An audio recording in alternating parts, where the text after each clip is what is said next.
Bienvenido a educatina.com.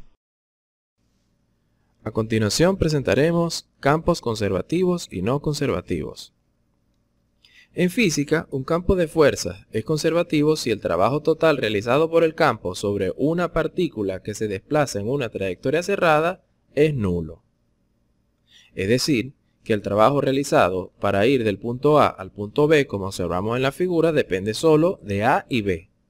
Es decir, que es independiente de la trayectoria que se utilice para desplazarse entre ambos. Un ejemplo de fuerzas conservativas en física podríamos decir que es la gravitacional, la elástica y la electrostática.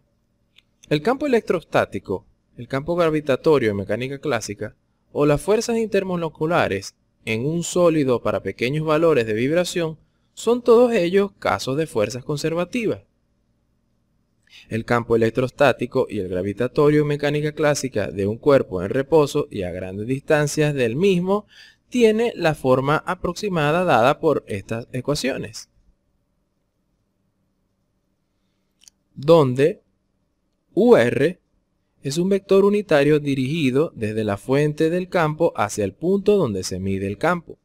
R, RQ y RM son respectivamente el vector de posición del punto donde se mide el campo.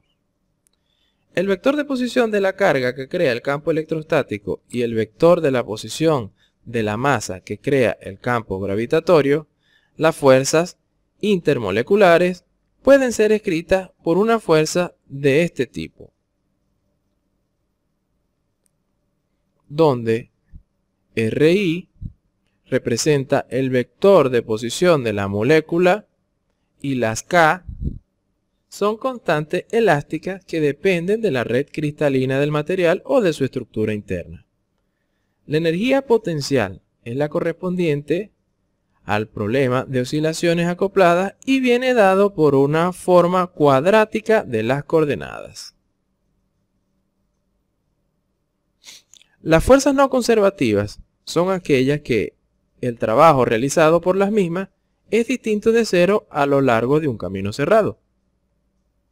El trabajo realizado por las fuerzas no conservativas es dependiente del camino tomado. A mayor recorrido, mayor trabajo realizado. Un ejemplo de estas fuerzas no conservativas serían la fuerza de rozamiento y la fuerza magnética. El campo magnético es un ejemplo de campo no conservativo que no puede ser derivado de un potencial escalar.